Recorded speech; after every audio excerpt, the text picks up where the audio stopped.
আসসালামু আলাইকুম। আশা করি সবাই অনেক ভালো আছেন। আলহামদুলিল্লাহ, আল্লাহর অশেষ রহমতে আমরা সবাই সুস্থ আছি, ভালো আছি। তো সকালবেলা উঠে আগে ঘরটর গুছাবো, এর জন্য যে সব কিছু গুছিয়ে নিলাম। তারপরে যে বাকি কাজগুলো করবো, এদিক দিয়ে ফাতেমা বলছিল তার ফুপির বাসায় যাবে, এর জন্য আবার ওকে একটু নিয়ে গেলাম ওই বাসায়। এটা কিন্তু বিকালের দিকে। তারপরে নিয়ে গেলাম, এদিক দিয়ে দুপুরবেলা আবার হচ্ছে মশলা টশলা সব কিছু বাটবো। এদিক দিয়ে সব কিছু নিয়ে নিয়েছি। একটা মুরগি রেখেছিলাম, ভাবলাম যে মুরগির হাত পাগুলা আর একটু দিয়ে রান্না করে দেই।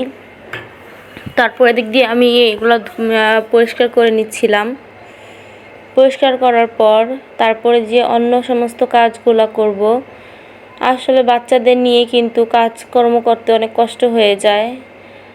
আর মনে করেন এই কান্না করে তারপর এদিক দিয়ে এই কাজটা হলে তারপর রান্না বসিয়ে দিলাম। এই যে এদিক দিয়ে হচ্ছে মুরগিটা রান্না করে দিয়েছি, একটু আলু দিয়েছি, আর হচ্ছে যেহেতু দুজন মানুষ এইটুকুই কিন্তু হয়ে যায়।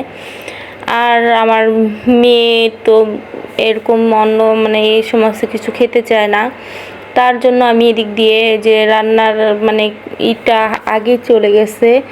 তারপর এদিক দিয়ে যে মশলাগুলো কষাচ্ছিলাম সেটা, আর এই যে দিক দিয়ে সব কিছু রান্না করব। এটি ধুয়ে টুয়ে নিলাম, মুরগির হাত পা যে এগুলা। তারপর এদিক দিয়ে যে কলিজা দিয়ে দিয়েছিলাম যে মেয়ে খাবে।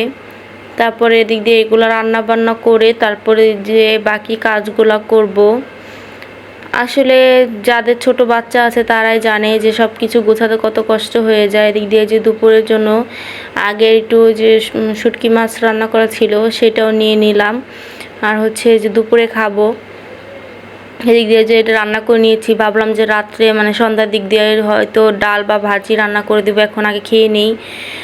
আর বাবুকে ঘুম পাড়িয়েছি, তারপরে ফাতেমাকে নিয়ে আমি খাচ্ছিলাম। তারপরে খেতে তারপরে একটু বাচ্চাদেরকে ঘুম পাড়িয়ে তারপরে যে অন্য কোনো কাজ থাকলে সেগুলো করব। তারপরে এদিক দিয়ে যে খাচ্ছিলাম আর আপনাদের সাথে গল্প করছিলাম। তারপরে যে খাওয়া দাওয়া শেষ হলে তারপরে যে ধোয়া পাকলার জন্য চলে আসলাম।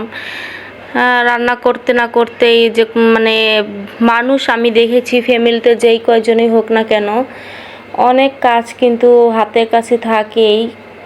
মনে করেন আমি দেখলাম যে একটা সঙ্গে ফ্যামিলিতে যদি 5 জন 6 জনও থাকে তারপরেও কিন্তু অনেক মানে এলোমেলো হয়ে যায়, আবার 2 জন থাকলেও কিন্তু এলোমেলোই হয়ে যায়।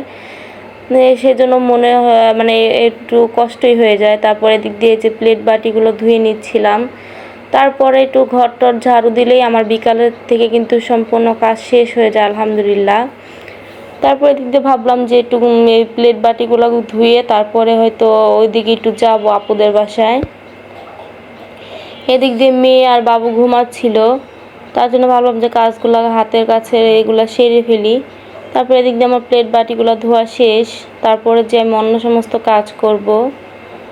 তো আপনারাও কিন্তু জানেন যে ছোট ছোট 2টা বাচ্চা থাকলে আর যদি কেউ না থাকে ধরার মতো কত পরিমাণ কষ্ট হয়ে যায়। তারপর আল্লাহর কাছে লাখ লাখ শুকরিয়া, আলহামদুলিল্লাহ যে আল্লাহ যে হালে রাখছে অনেক ভালো আছি। তারপরে ভাবলাম যে 2টা সন্তান একসাথে বড় হয়ে গেলে এই কষ্ট তো শেষ হবে না। তারপরও মনে করেন এমনি কাজটা মানে শেষ তো হবে। বাচ্চাদের নিয়ে তো সব কিছু মানে এখন করতে অনেক কষ্ট হয়ে যায়, কারণ ওই তো অনেক ছোট।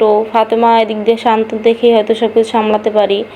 এদিক দিয়ে যে বাচ্চারা গরমে পাগল হয়ে গেছে, ছাদের উপর কি লাফালাফি ফালাফালি করতেছে। এদিক দিয়ে যে বিকালবেলা পরিবেশটা কিন্তু অনেক সুন্দর লাগে মাশাআল্লাহ। আপনাদের কার কার এরকম পরিবেশ ভালো লাগে অবশ্যই কমেন্ট করে জানাবেন। আল্লাহ হাফেজ, সবাই সুস্থ থাকবেন, ভালো থাকবেন।